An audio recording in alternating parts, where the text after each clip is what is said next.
There are so many interesting, horrifying, or downright weird things in this big world of ours. Each week, we'll bring you a new true crime story that has little to no coverage in English. Let us do the translations, so you don't have to.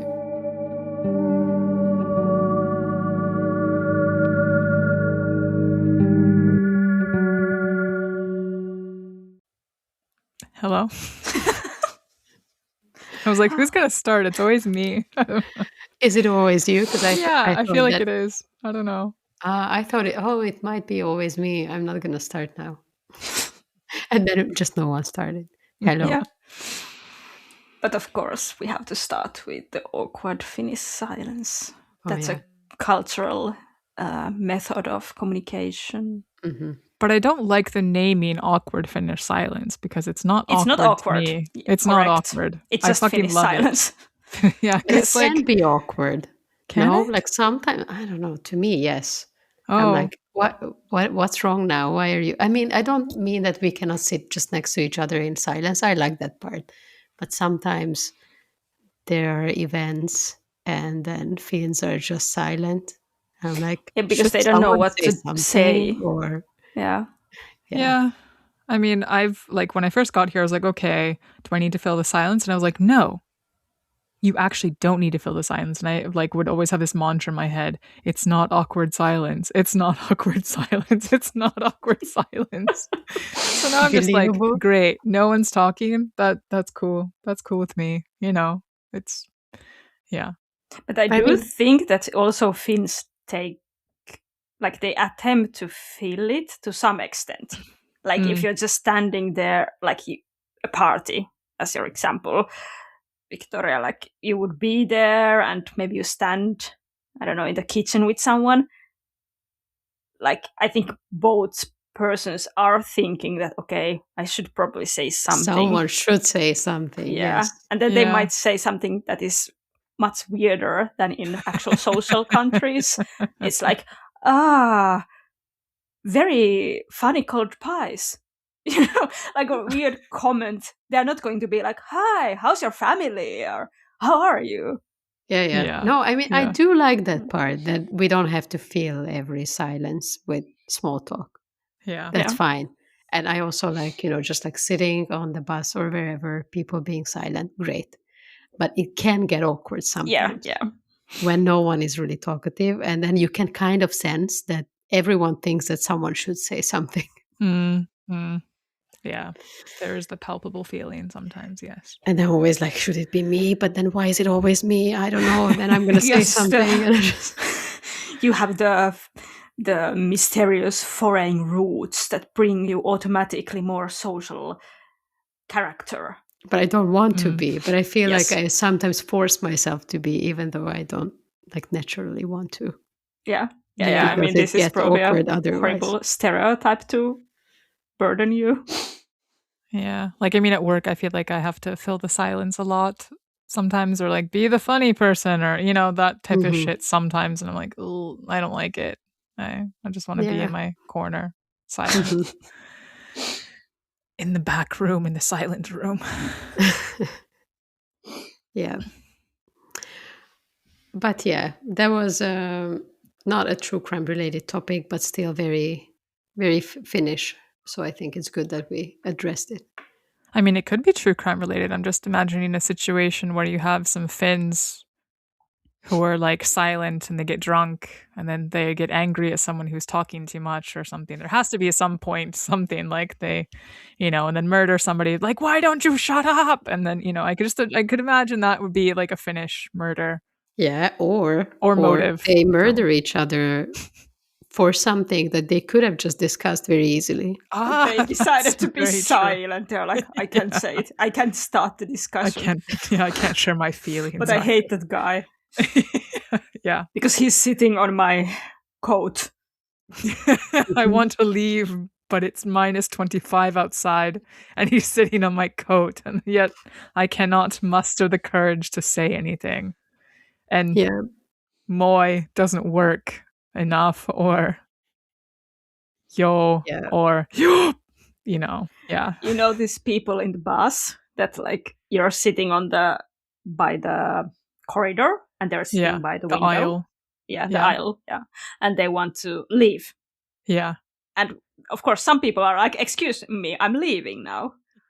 But some people don't. They just start to move weirdly and or they start to like stop button. Or they start to like pick up their backpack or whatever, or get stuff like kind of settle themselves a little bit, and then and then and then you have to like look over and you're like, motion, are you going?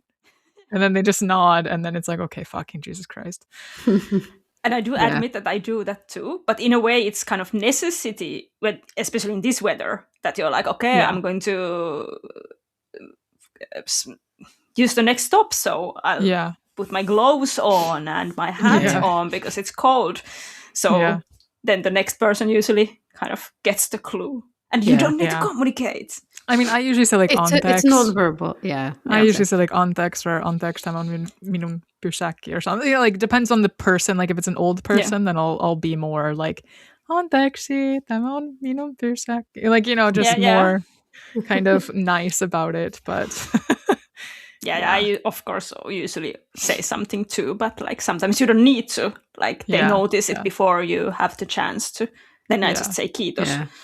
Yeah, exactly. Especially in the metro, it's kind of easy because most of the times you can also just like stand up and leave without anyone having to move. Like the trains and metros because you're like facing each other. Yeah.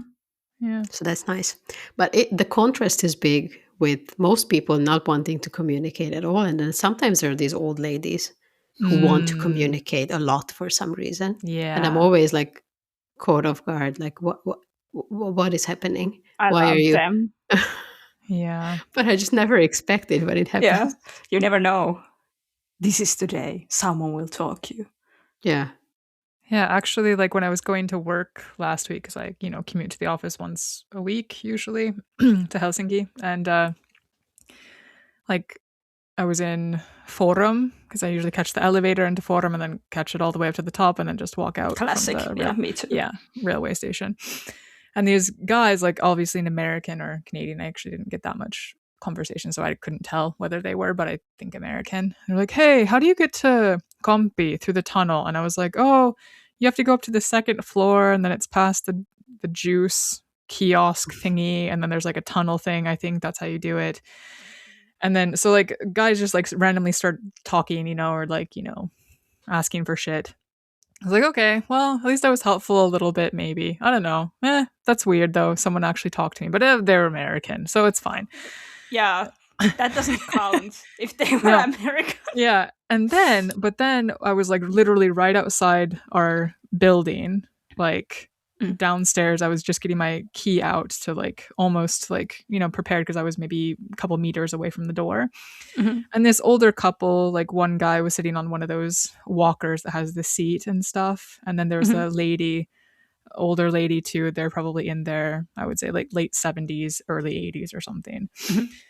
And then she's like, anteeksi, like blah, blah, blah, blah, blah. And I was like, oh no, okay, fuck, need to prepare the finish. Like, oh God, speaking to an old person, And then they were asking... you need to like load the whole, especially because I was also listening to a podcast like in English. So I was like, okay, I need to take out my earbuds, make sure that I don't have anything else, any language in my brain except for Finnish.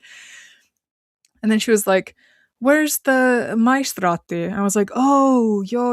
Like, the maistraatti used to be there. A long time ago. Yeah, I was like, it used to be there on the corner. So you were right, it was on the corner. But it moved to like Sörnäinen or like Kalasatama kind of area. And so then I had to like explain to them like in Finnish like how to get there the easiest. And I'm like, fuck, this person probably can't walk that far. So I'm like, okay, it's best to take like the ratikka or like, raitiovaunu and stuff. And then take it there, the 6, and get out at this stop. And I showed them on the map and I was like doing all this in Finnish and shit. And I was like, she is not even Finnish, but I love that we're speaking Finnish to each other. This is great. Like she had a bit of an accent. I would think maybe Russian, possibly. Yeah. But but it was kind of... Also old person. Does that count though? I mean, maybe they could have... That counts. But because, twice in one day, within like 15 minutes of each other. Rare. That was rare. That was very rare. Yeah. Yeah. But maybe I have the face. People just come up and like, hey, directions. Yeah. You look nice. I mean, I don't have the same face as you, but the same type. Kind of, twins. yeah. It's a big We're reveal twins, now. Petra, twinsies. But I mean, it doesn't matter where I am. Like, where in world I am. Yeah. People come to ask me directions. And I'm like, do I really look like a local? Or am I just less scarier than the locals? Or Yeah, why are you yeah. asking me? Yeah, I kind of wonder also because, like, in winter, it's, I only have, like, the facial piercings and stuff. But then would it be different if I was, wearing a dress or something in the summertime and have, like, all these tattoos? Would people be less wanting to come up to me or not? Or I don't know. But do you remember the story from one of the hometown stories in My Favorite Murder where someone sent in, she was a goth, and then a little girl came up to her asking, like, because she didn't find her mom. And then she said, "Are you a goth? Because my mom told me that if I'm ever lost, find one Look of for them." an old lady or goths or something. That Yes, was- yes. yeah. Or punks as well, I think was the other one. Or maybe, yeah. Because they're going to be nice and they will help you. Yeah, yeah. And So Finland, I maybe- would add like a heavy metal person. Yeah, heavy metal people. That's what I'm definitely going to tell Elia. Like, always look for the alternative people, like metal people, goth people, punks, more whatever. tattoos, the better. Yes. Yeah, more tattoos and facial piercings, the better. Yeah. Which reminds me, I booked a tattoo appointment. Oh, with whom? With the same person who did my Twin Peaks inspired tattoo. So we'll continue the sleeve. Great. There. Is it going to be more Twin Peaks inspired or? No, just like, I don't know, because I have kind of two major things. So I want to just start filling in the gaps with maybe some. Is it going to be near the armpit then? Florals. I told her, let's continue my sleeve. So whatever fits into that day. I don't know. Oh, God. The whole thing. Yeah, but I think part of it. At least part of it will be, so I'm not too happy about it. I've been avoiding this area for years now. It's a bitch. It's a bitch. It's a bitch. The bicep is a bitch. Yeah. So that is happening not this upcoming weekend, but the weekend after that. Ah, okay. Great. Then I will see it at the end of January. Yes. So yeah, exciting. I'm jealous. I've been wanting to get more tattoos, but I haven't been able to for a couple years. Yeah. Well, you can then catch up later. Yeah. Yeah. I still have plenty of spaces to fill on my arms too. But yeah. When are you getting your tattoo, Petra? I don't want to get tattooed. Then I can't go to the onsen in Japan. Yeah. Yeah. Also, I've just never wanted to get a tattoo. Like, yeah, fair enough. I don't have any interest in them. Like, I like to watch them. Like, I like them on people's skin, but I've just never decided one on my own. I have a business idea. Do they have temporary tattoos? Yeah, like temporary. Yeah, do they have temporary tattoos? I do have. We always put temporary tattoos. Yeah, in the summer. Yeah. Okay, sorry, but what was the business idea? Like, is there? Because I mean, there's like onsen towns and stuff, which, if people don't know, it's kind of like hot springs, geothermal areas, right? With these bathhouses that are kind of built over the top of these area or like spots, right? And that's how I understand it. Correct me if I'm wrong, Petra, because I've never been. I thought it was just a very complex way to explain it, but yeah, that was right. Yeah, okay. So, hot springs. Hot springs. Yeah. And then they have like these establishments that you can go into, and they're called onsens. Or is that like the name of the place, or is that what does onsen actually mean? Speaking of linguistics, do you know? Is like warm, and sen is like spring. So hot spring. So hot spring. So it means just hot spring. Yeah. Okay. But usually it refers to the one that is like where you go. Because there are also the raw ones that like are just there in the volcanic mountains area. And they're way too hot. Like often you have to dilute it with water. Yeah. So you can actually go in. So yeah. But when we are talking about onsens in general, it's like a bathhouse basically. Yeah. And there are also like sento, that is a like artificial bathhouse where you warm it up, and those are common. For example, in Tokyo, which is not like a volcanic area. So people go to public bathhouses, whether it's natural or artificial, but it's a crucial part of Japanese culture.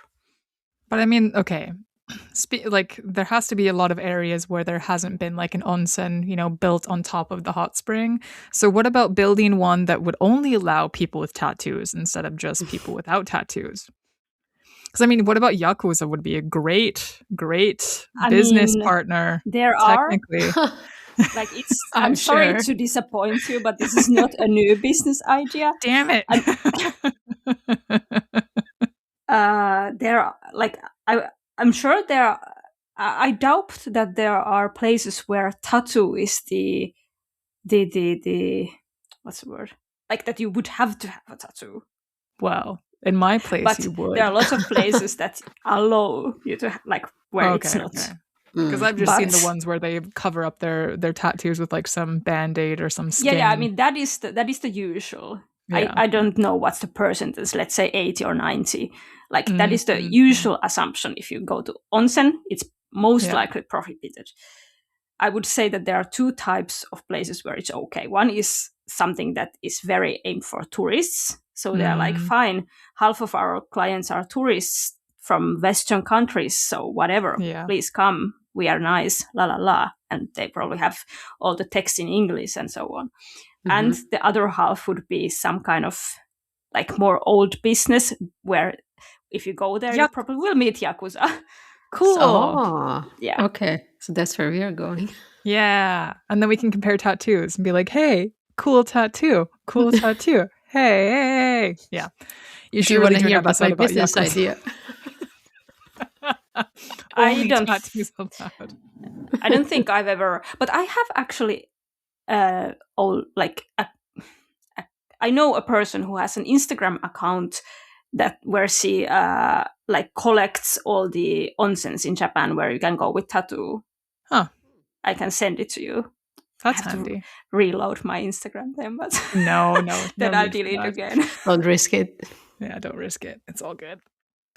But yeah, anyway, I'm sure like that kind of information is findable. Okay, I think we've done enough chatting. Yeah, I'm like, how did we get here? 17 minutes. Sorry, fuck. Okay. And we're not even going to talk about Yakuza today. You need to do an how episode. Did we get to this point? I want an episode of Yakuza. Like, holy shit. Like, They were mentioned in some episodes. It came up. Yeah. I mean, if you talk about crime in Japan, it's kind of not necessarily, but I mean, there are lots of crime where it somehow is related. Yeah, I think everyone, if we get 100,000 likes, no, I'm joking. No, but you should do an episode. I would be very, very happy. That would be making my day. Okay. Well, it is my turn today to share an episode, and let me get it on a different screen. Jesus fucking Christ. It's not about tattoos or Japan or Yakuza or anything. I'm trying to think if there's any connection whatsoever, and no. See, this was all planned and coordinated. We planned it like this. Alrighty then. So last week we were discussing a little bit that there's not that many serial killers, right, in Finland. Yeah, it was last week, or not last week, but the last episode, whatever. And I was like, what about some like female serial killers in Finland? And I was like reading some article, which I'll probably share in our news tangent episode, but I was like, because this chick wants to get out of prison. So I was like, ooh, this looks interesting. And this kind of fits the topic that we were just talking about. So this case starts with an 80-year-old woman being taken to a hospital in Helsinki. The woman is barely conscious and she's confused, but after being given some medication to counteract benzodiazepines, her mind clears enough to tell the hospital that, hey, I think I was drugged by my nurse. Does this sound familiar at all? Yes, Petra? I know this case. Yeah. I don't know it, at least. Yeah. It's It's kind of recent, and well, I think, well, we'll get into it, but yeah. So at first, the main on-staff doctor doesn't believe this 80-year-old woman, just thinks she's fucking crazy or, whatever, dementia or some shit.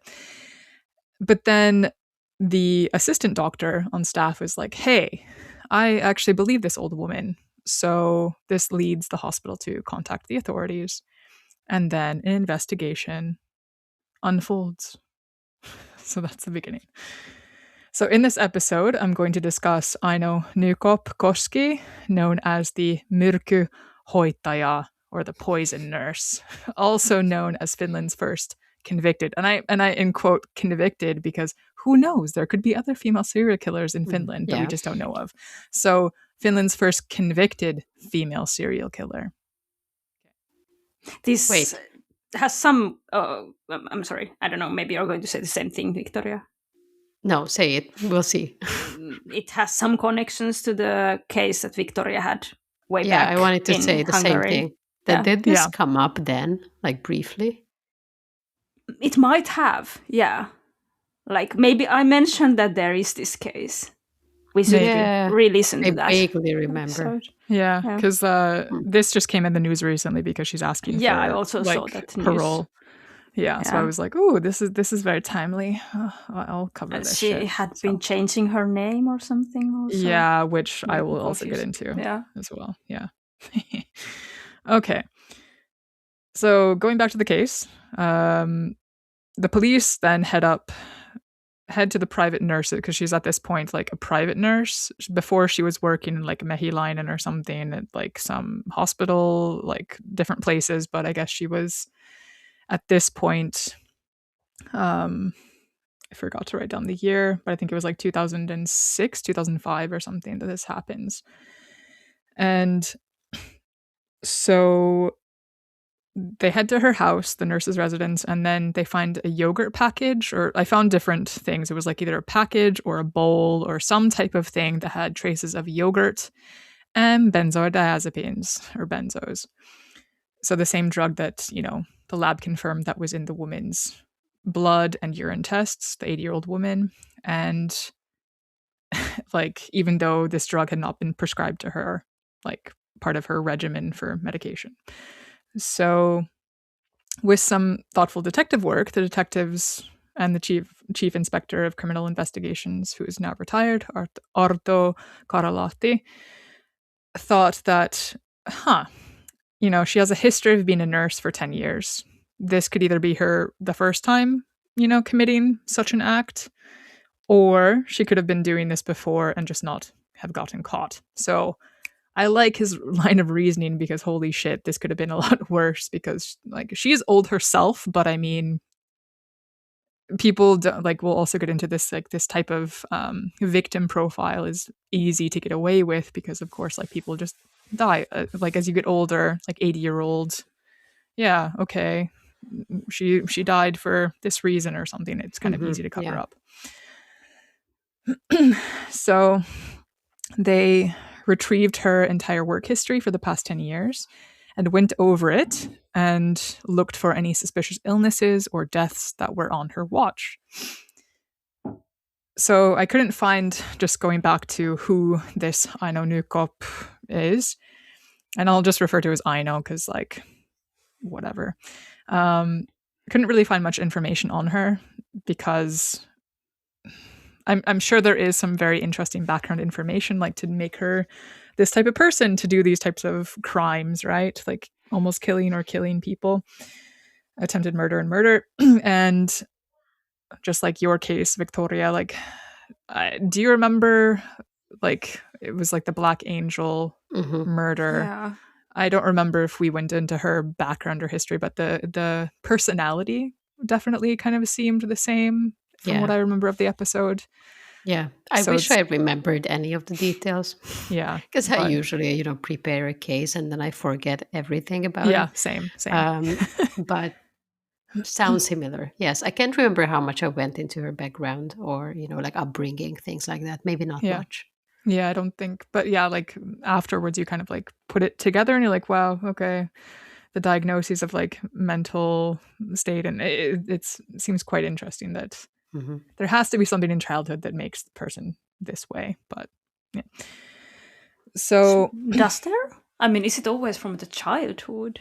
Something might happen while you're adults and make sure, but I think you have a predisposition, like, you know, the whole nature versus nurture thing. Like, okay, I think that maybe if you have some type of we can go into that. Yeah, we can go. Yeah.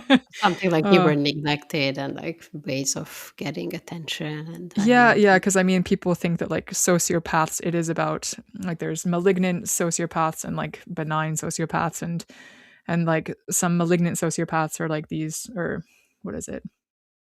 Like, I was gonna name one person, but maybe I don't, because don't want to stop anybody from visiting a country.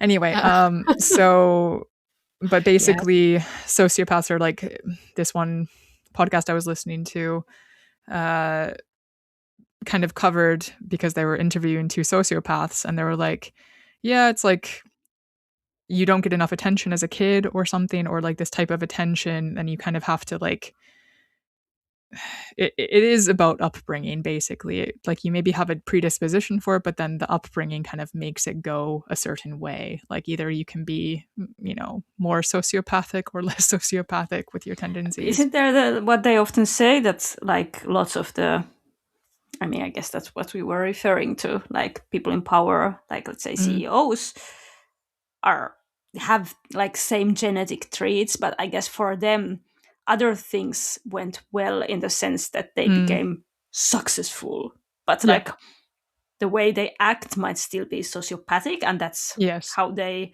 succeed in this weird world. But like they're not murdering anyone necessarily. Yeah. Like, I mean, to be honest, it sounds kind of nice to be a sociopath sometimes, because you just don't have the fight or flight situation. You basically have like this filter, like this kind of, you don't, like, how to word it, you don't get a reaction out of it. Like, your heart rate doesn't go up. You don't feel any anxiety about things, you know, like it, at some points I'm like, fuck, that would be really nice to feel, right? But like, then you no anxiety. also hear that there is this constant hunger for attention. Like, I don't know, is it any more nice thing to actually be? Yeah, I mean, some parts of it, I'm sure, like, for example, you know, you're not worrying about what other people are thinking, or like, I don't think I could be, like, I don't like to be that competitive, or climb the ladder and like push other people down just for my own progress. But I'm sure it's a useful thing to do. I still wouldn't want to do it, so I don't wish that I was like that. No, but I mean, just in certain situations. Like, for instance, if I was defending my PhD, I'm like, that would be nice to be a sociopath right now, because I wouldn't feel one day. For like one day, I wouldn't feel any type of anxiety for this. I'd just be like, yep, whatever. That would be fucking great. But I guess beta blockers also can do that too. So anyway, continuing on. I did find that she was born in November of 1950. So she was, 50 something, at the 55, 56 at the time of being caught with this 80-year-old woman. And she was born in Rantsila, which is located in Pohjois-Pohjanmaa, so northern... Fuck. How to translate this? Northern Northland. Osterbotnia. Isn't that Pohjanmaa? It's like, and it sits about 61 to 62 kilometers south of Oulu, which Oulu itself is about 120 kilometers south of the Arctic Circle. So you can say about it's not even that much in the north. Yeah. So, sorry, I'm like, how do you Pohjois-Pohjanmaa? Northern Northland. Okay, sorry. Land of the North. Sorry. And it's not even, it's not even that northern. It's not like north. Because you said south of Oulu. Yeah, right? 60 kilometers south of Oulu. So 180 kilometers south of the Arctic Circle. So about a couple hours, probably, of the Arctic Circle. Anyway, whatever. So she was described as being pretty quiet. And like I said, there might be some privacy laws or something at play here. So I don't have that much information on her background. And As also to note, she officially changed her name after she was sentenced, and she changed her name to Ann Maria Gyllgren. But I'll keep referring to her as Aino Nykopp or Aino Nykopp-Koski, especially if this would piss her off. So I refer to her as her previous name. Yeah. So going back to the investigation, the event where the elderly woman, the 80-year-old woman, goes to the hospital, this happens in March of 2009. Okay, so I misspoke. 2009. I'm sorry. I'm so distracted by Postivaunut being so cute. The sound. This so sound. fluffy. Aww. Fluffy tuxedo cat. I hope everyone heard this cute sound. Yes. Oh my God. It's so cute. I'm sorry. It's just her saying like, go on. Yeah, she's listening. like, continue. Okay, so especially she's not hearing anything. So this hospital visit happens in March of 2009, and the police end up narrowing the window down to when she attempted to murder elderly people and one coworker. So the case runs from 2004 to when she got caught in 2009. Once again, the privacy laws in Finland, I don't know any of the victims' names, but I do know the sex and age and the chronology of when things allegedly happened. And I know that, or I found possibly, that one of the victims was a former publishing director of Werner Söderström Limited, or Koksoisve SOU, like WSOY. And it was this, which was WSOY, was founded in 1878, and it is a household name in Finland as a publisher of many great classic Finnish authors. And I passed by this actually in Helsinki when I'm on the way to the office. So I'm actually related to them. Really? Wow. Yes. Cool. Okay, so one of the one of my relatives directors was murdered, it seems. I don't know if he was related or whatever, but I couldn't find out. Maybe, yeah. I mean, not all people working there are of the family, I guess. Yeah. But like in one of the articles, it was like one of these guys died at the same time that could have been at the summer. But it was like worded in the article, so I kind of like assumed that it was one of these guys that got killed. So that's the only one that I could possibly find a name for, maybe. So the first case was the murder of an 81-year-old woman in the summer of 2004. A key witness in the trial actually was also under the care of Aino during the same summer as she was visiting from Spain. So she lived in Spain, but she was like summering in Finland or whatever. Mm-hmm. They have like a cabin. So her name is Irmeli Westerdahl, and she became sick on the visit to Finland, and she found out that she had cancer. I think bowel cancer or something. So she had to stay in the hospital after surgery to get the cancer removed. And when all this news was appearing about Aino in the news, like in 2009, she was like, oh shit, that's the nurse who took care of me during my stay in the hospital. And like, yeah, that was literally the one and only like Aino that took care of me during my stay. And Irmeli describes Aino as behaving nicely, but there were some peculiarities to her demeanor. For instance, Irmeli thought back on the occasion and remembers that in addition to her being her night nurse for an entire week, she would have also wanted to continue taking care of Irmeli at their summer place after the hospital stay, like as a convalescent nurse or something. And this sounded extremely odd or off to Irmeli and her family. And yeah, because usually if you work in a hospital, then I guess you work in a hospital. That's you don't have time for this. Yeah. So Irmeli also credits her daughter to keeping her alive because the daughter stayed at the hotel, or like at the hospital the whole week with her while she recovered. So she was like constantly there, so she couldn't, administer some fucking weird drugs and stuff.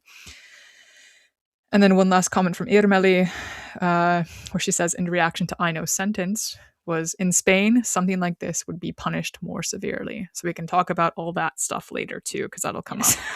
Yeah. Like we always do. My favorite topic. Yeah. So moving on to 2005, and I'm guessing this summer because there's this infographic, and it was infographic, I believe, from MTV Uutiset or MTV News. And it had like this nice infographic, like this nice chronological kind of like where it had tick marks on the years and whatnot. And so looking at that, I'm guessing it was the summer, looking at the infographic, because I couldn't find exact information about when these murders occurred, but looked like it was summer of 2005. She murders a 70-year-old man and is also eventually convicted of the törkeä pahoinpitely, which would be aggravated assault to one of her coworkers. So she attempts to like murder one of her coworkers. So 2005 was kind of crazy. There's two instances, actual murder and the törkeä pahoinpitely or aggravated assault. Then in 2006, it gets even crazier, where at the beginning of 2006, she attempted to murder a 91-year-old woman. Then a bit later, she also is later tied to an event that would also be called aggravated assault of an 83-year-old woman. She also attempts to murder an 85-year-old man, and then an 83-year-old woman, and ends the year with murdering an 85-year-old woman. So that's together like what? 1, 2, 3, 4, 5 people that either are attempted to be murdered or murdered. So, and at the time this happened, like nobody suspected enough anything, at least? No. And I'm assuming that aggravated assault here is like poisoning them to the extent that they didn't die, but that they were still harmed in some sense. Yeah, I think it maybe wasn't the extent of even attempted murder, but it's kind of like the in-between, like murder, attempted murder, then aggravated assault. I guess like intoxicating someone involuntarily is always an assault. At least. Yeah. Yes. So then in 2007, sorry, the year after, she attempted to murder a 75-year-old woman. And then in 2008, she murdered a 90-year-old woman and attempted to murder a 77-year-old woman. Then finally, in 2009, she murders a 77-year-old woman and attempts to murder the 80-year-old woman that we started the episode with. So, yeah. In the end, so if you lost count of all of that and the numbers, Aino was suspected of a total of 5 murders, 5 attempted murders, and 3 aggravated assaults. And the aggravated and basic thefts and drug offenses. So drugs were found in various places, like her locker, at home, in her purse, like fucking everywhere, basically. She had stashes of benzos and stuff and other things. So basically all these drugs are something you would steal from, like, hospital. Yeah, yes. Like, not like street drugs. I mean, I know benzos are also street drugs, but like... Yeah. I mean, also, like, she probably stole a lot of them from the hospitals or places she worked, but then there was also other thefts from the actual victims, which we'll also get into.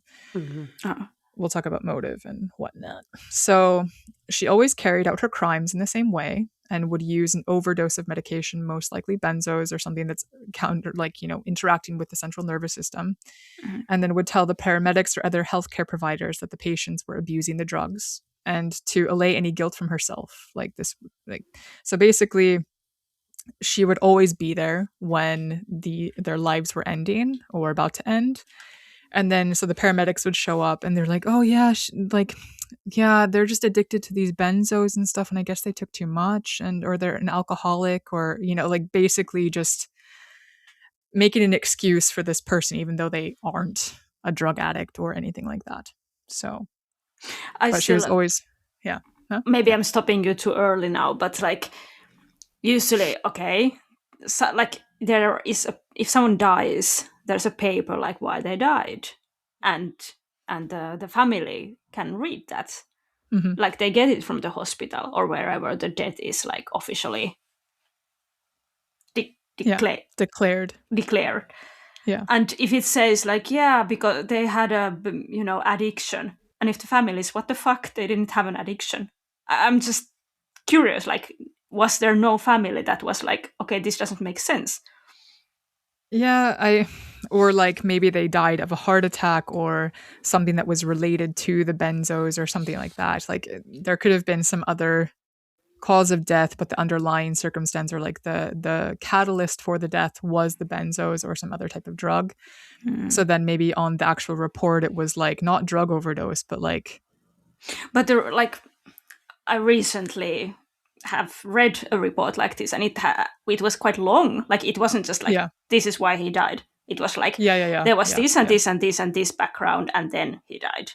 So could be. Yeah, but of course I don't know if that's the case always.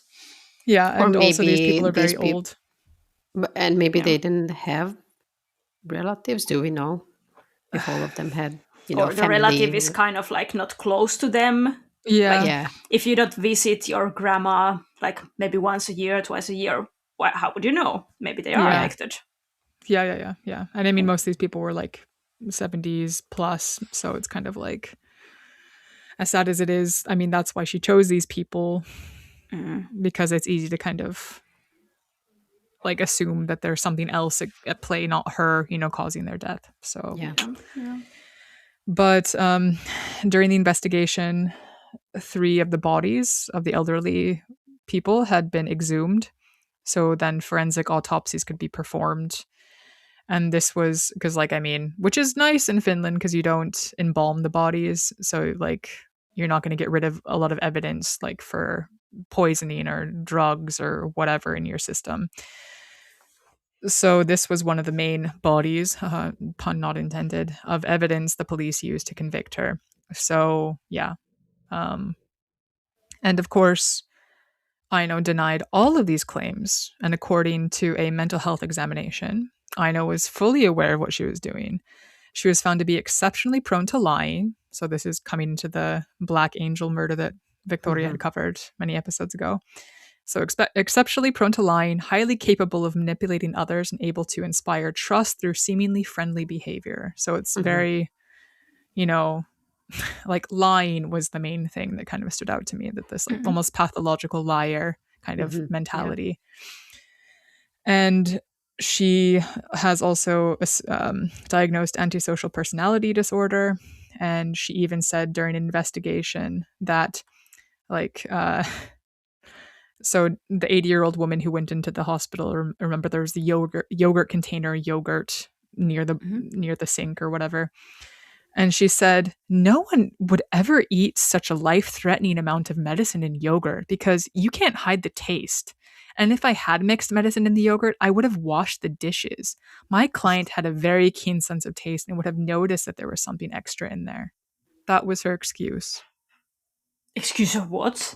Like that she didn't poison. Like I would never put medicine in there. Like so who did then? So what is she implying, that it was the old person mixing the meds, but she liked the taste, or maybe herself or something, or like to maybe not look so guilty. Like I would never. That's so stupid. Like you could totally taste that. Like like come on, Yeah, sure. Fucking dumbass. Okay. So she was eventually sentenced to life in prison in December of 2010. And then in 2019, she appealed this because she questioned the cause of death of some of these victims. So that's why I was kind of like wondering, was it actually like, okay, the benzos could have caused a heart attack or could have caused something else, or like bleeding or whatever else, mix of drugs. And so then technically it wasn't quote unquote poisoning or whatever. But then the actual cause of death, she's kind of like, well, technically, actually. But I think if you're a nurse for an elderly person who has all kind of illnesses already, there is this. There's a reason why there's a nurse coming to their home or wherever they are. Then you need to also take into account that, like, okay, this amount of whatever medicine for a healthy person is fine, but for this person, it will cause a heart attack. So, and you're a nurse. Like, yes, exactly. that gives extra responsibility. I don't think she can use this as an excuse, but she was like, well, this is my line of defense, and this is why we're going to get a fucking appeal. I couldn't have known that giving benzos to them would be not beneficial. Out of everybody, you would have been the fucking person. But yeah. So, and then Aino's lawyer at the time believed that the Court of Appeal would evaluate people's stories differently than the district court and find her innocent, Aino innocent. But of course, this was unsuccessful, and she appealed a second time in 2022. And this was also unsuccessful. Then recently, so 2025, she became in the news again, so spring of 2025, where she appealed a third time, and she states that she is done being in prison, and she served enough time, 16 years. I'm done! But the Court of Appeal disagreed. So she has spent 16 years. She got a life sentence, but 16 years. And I mean, it makes sense because like she's not sorry about any of this. Like she's never admitted that, yeah, I did it. She's showed no doesn't want to be in prison. Yeah, she's shown no contrition for any of her fucking deeds, right? Yeah. But actually, funny you say that, Petra, because I was just about to say, according to an Yle article written by Marjatta Rautio, life imprisonment in Finland lasts about 14 years and 10 months, so she's slightly over average. And there was one part where I was like, she doesn't have it bad by any means because she's been in an open prison since 2020 and has been on unsupervised leave. And she's not committed any new crimes since then during the prison stay. But who's to say something wouldn't happen? But then maybe also, she doesn't have access to medicine very well now. Yeah, exactly. But also, you may ask, what is an open prison like? And I was just going to bring that up. So didn't we talk about this once? Yeah, but I looked it up. Like, there was another article. I was like, oh, okay, I'm going to put this in here, this one-liner. So it was the Yle article, and it was like, this is like living in a holiday camp, quotes Mikko, who is not their real name, a prisoner in Ojoinen, open prison near the city of Hämeenlinna, told Yle News. So like living in a holiday camp. That's what an open prison is like, directly from a prisoner. Yeah, now we know.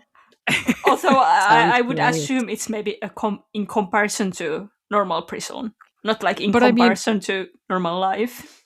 Well, I mean, but like for him, maybe a lot of people are struggling with like normal life, so maybe it could be an improvement to some. They showed kind of like the daily life, what it was like. They can cook food, like they have, free time. They have, their own private area to go to. It's very open and free, and like they have freedom to move and do whatever they want, basically. So it is kind of like a holiday camp. And I guess the punishment there is just like the limitation to your freedom. Like, you are not free I can't to go see this concert. Basically. Like, it's kind of okay to be there, but you have to be there. It's not optional.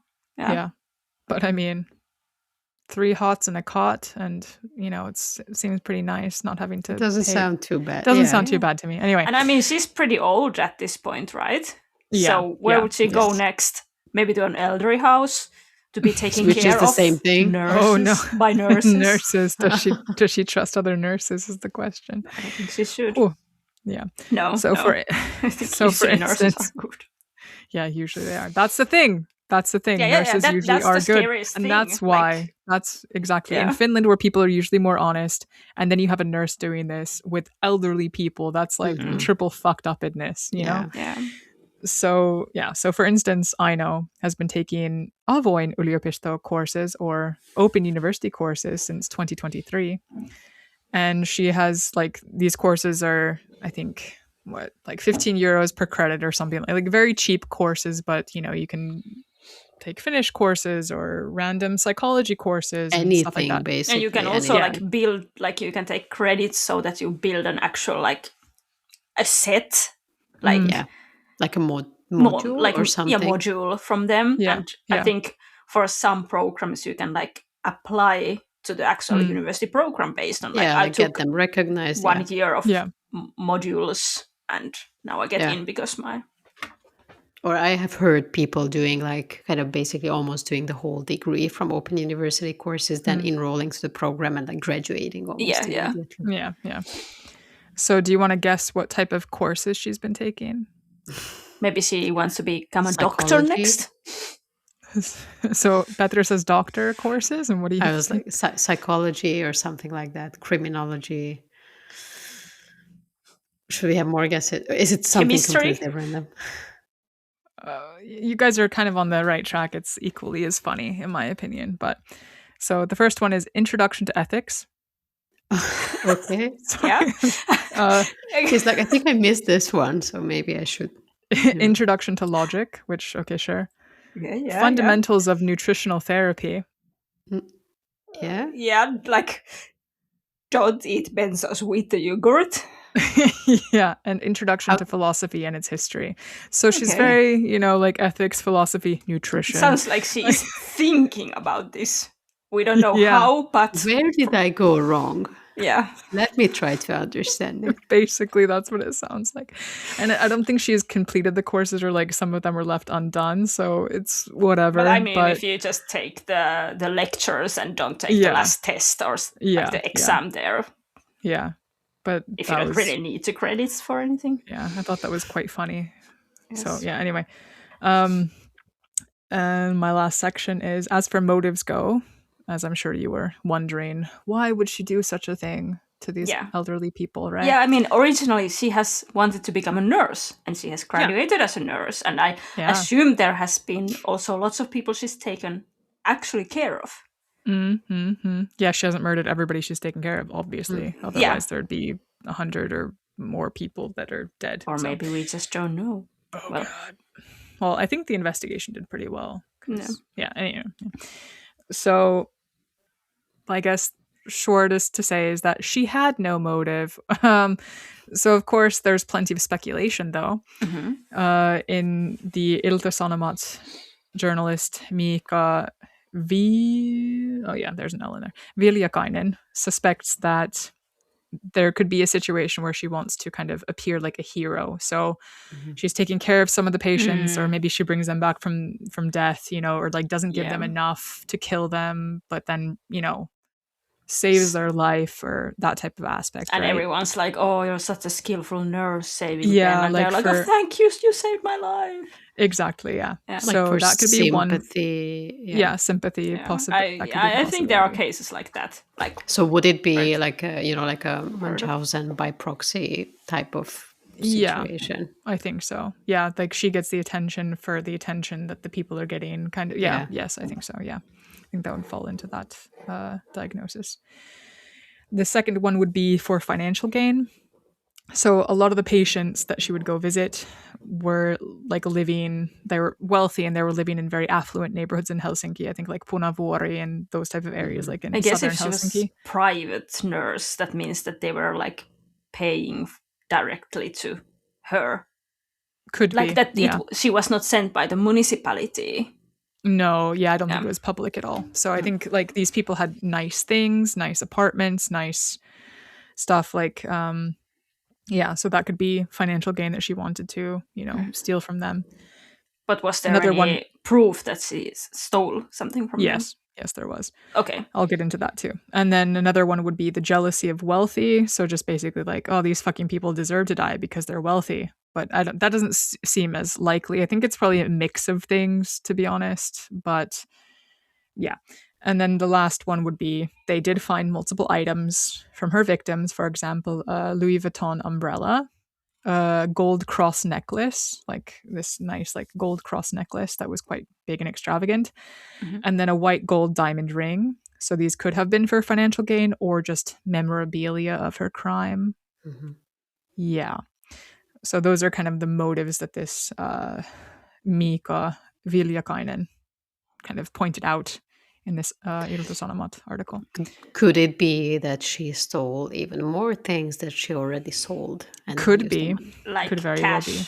Which is or cash, hard to track. Usually old people, carry more cash. Yeah. And if like your family is not aware how much you have cash in the wallet, so if she just took a few hundred or whatever they have, Yeah, Who's that now. could very well be it too. Yeah. So I think it was probably like a mix of wants to be the hero, kind of like, or just wants to like either watch them die, had that kind of kink or something. I don't know what the fuck is that even called, a kink, but yeah, wanted to watch people die or bring them back from the edge of death or something, and didn't always happen.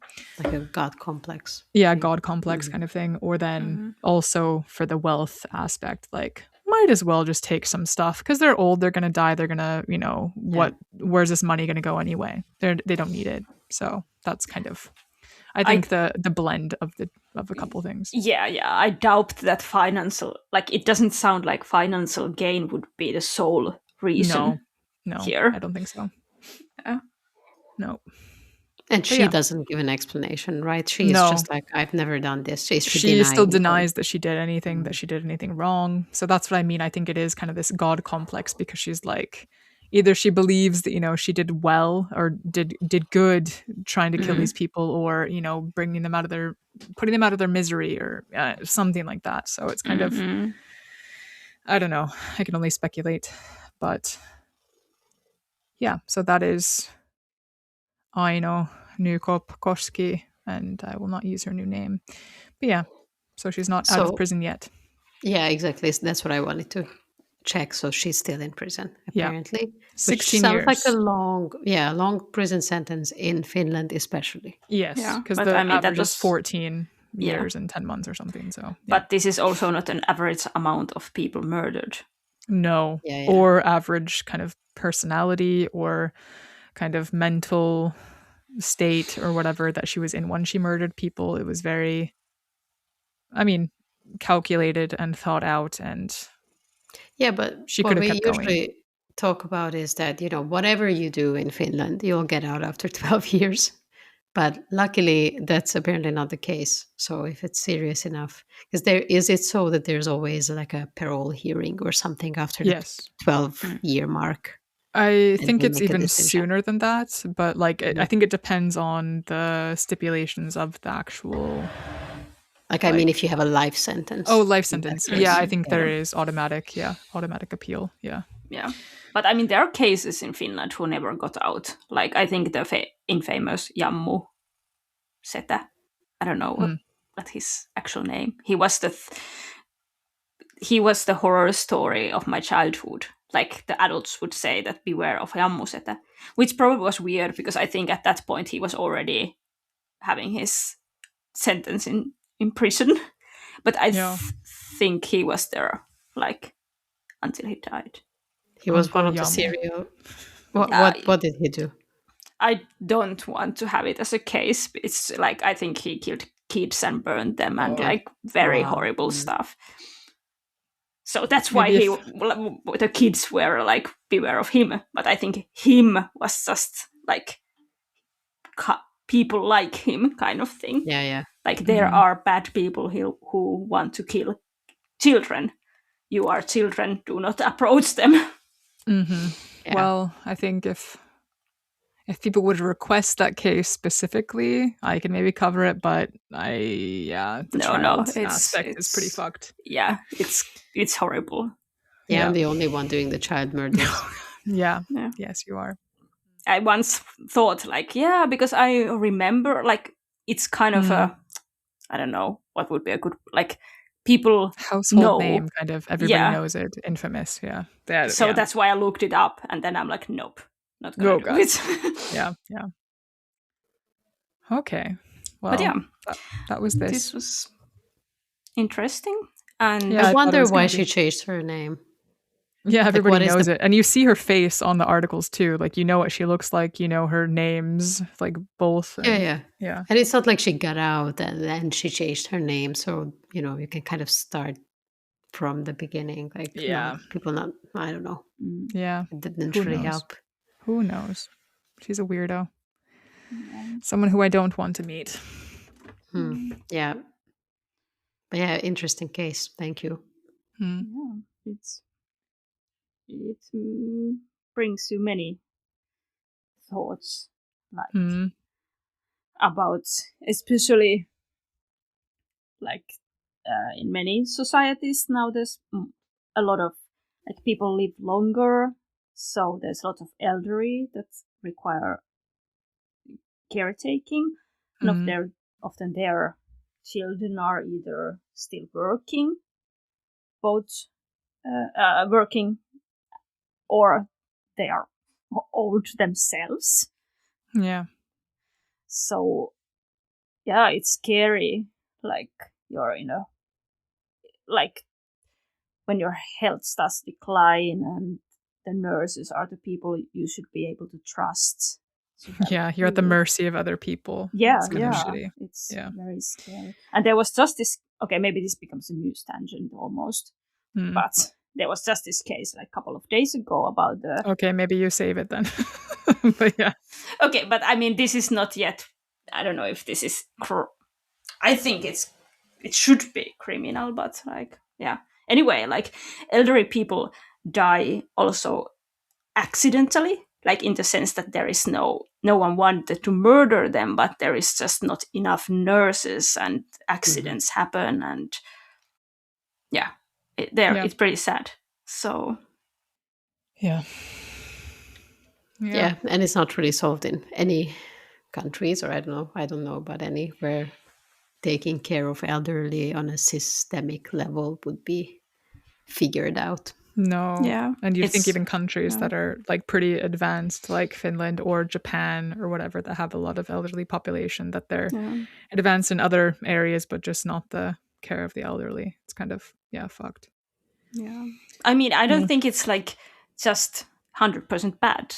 If you're lucky, you go to a really nice place where you have the best stuff and all kind of nice stuff, and you make new friends there. Like, of course, it can be good life even if you are in a like institution. Yeah. But that's just something we are not able to promise to our elderly at the moment. Yeah. It's hell to get old. That's for sure. Yeah. Maybe I'll leave the case that I mentioned to news tangent, but that made me think like, oh no, I don't want to go to a like elderly home. I don't. But like theoretically, it sounds nice. I'm kind of thinking that, ideally, if it would work as it's supposed to, then you just someone takes care of you. You have maybe friends. You can. Yeah, I mean, I guess if you're still in a good state and you can walk by yourself and like actually talk somewhat meaningful stuff with people, but many of the places are just like you have very severe dementia and no idea what's going on, and you're in a weird place, and I mean, my grandma's in a elderly care home or whatever, and she has dementia, and she has her own room and like a small kitchenette or whatever, and then they have like bingo, and she has some friends there, and she goes to eat. Like they have like a cafeteria thing that she goes to, and like I haven't visited her there because it's in Arizona, but it seems nice from what my family members have told me, and she seems to be enjoying it. She's like, yeah, that's great, she gets woken up and just she lives her life there. So yeah. A lot of it comes down to whether you can afford it or not too, because if someone doesn't have the money to afford a nice place, then you're kind of just left alone. So there's really, or I mean, like thinking about Hungary, and my grandma is also in a retirement home, so kind of know the situation through that. There are really bad places too, like you don't want to go there because just makes me sad. I think there was this commercial from, was it Helsinki Missio? And it was like cold, kind of, cold lighting. And then there's this old person sitting alone. And it's like, I think the point of the commercial was like, elderly people can go like weeks without talking to somebody, or like, and that's just so fucked because their mental health and stuff. And then it also goes into, okay, I can go on a whole nother fucking tangent. But I was reading an article. We should just have like the issues about how we take care of our elderly But like episode. this also brings into the just my last note that like this also brings into the point that elderly people are now relying on their phones more because it brings them some type of social contact or whatever. And then this also means that they're just on their phones more without contacting other people from the outside world. And they're addicted to their phones, which could be a okay thing, but mostly it could also be a bad thing, which then makes them more radicalized with politics or ideas, or they don't know that this is AI and that type of shit. So yeah, for sure. It's a whole thing. Anyway, yeah. So today's episode of our was the doom and episode. gloom podcast. But at least this was cute from Postivauno. Thank you again for cheering us up with the cute little sounds. There's Postivauno. We need to post a picture of Postivauno. Can we do that on Instagram? Yes, we can. Great. She's so cute. Yeah. And she's always with us. Yeah. I've never pet Postivauno, but I just want to stick my face in her belly. Mm-hmm. Yes, I do that all the time. It's the best. Because she's very she allows you to do it. Yeah. Like she never does anything bad. She's very tame. If that's the word. Because Astrid allows me to do that too. I just put my face in Astrid's belly. But Steve, you could never fucking get away with that. I think Steve would. Like he kind of tricks you into believing that it's okay. Yeah, he turns over and does like the belly, like showing the belly and like, rub me, it'll be so nice. And then you do it and he's like, ah. Yeah. I love cats. Meadow lets me do it sometimes, in rarely and very specific times, and you kind of have to know her very well to know when it's okay. And then there's just like one magical moment when it's okay. And I love it so much. Okay. Okay. I think we're done. Thank you for listening. Thank you. You can follow us on Instagram at Translation Murder Podcast. We're all caught up now. And you can send us an email at translationmurderpodcast@gmail.com. And please do not send us dick pics. But cat pics are okay. Cat pics? Please send us cat pics. Send us cat pics. Yeah, or dog pics. Or animal pics. Yeah. Okay. Do that. All right. Thank you. Hei paralla. Thank you. Bye. Bye.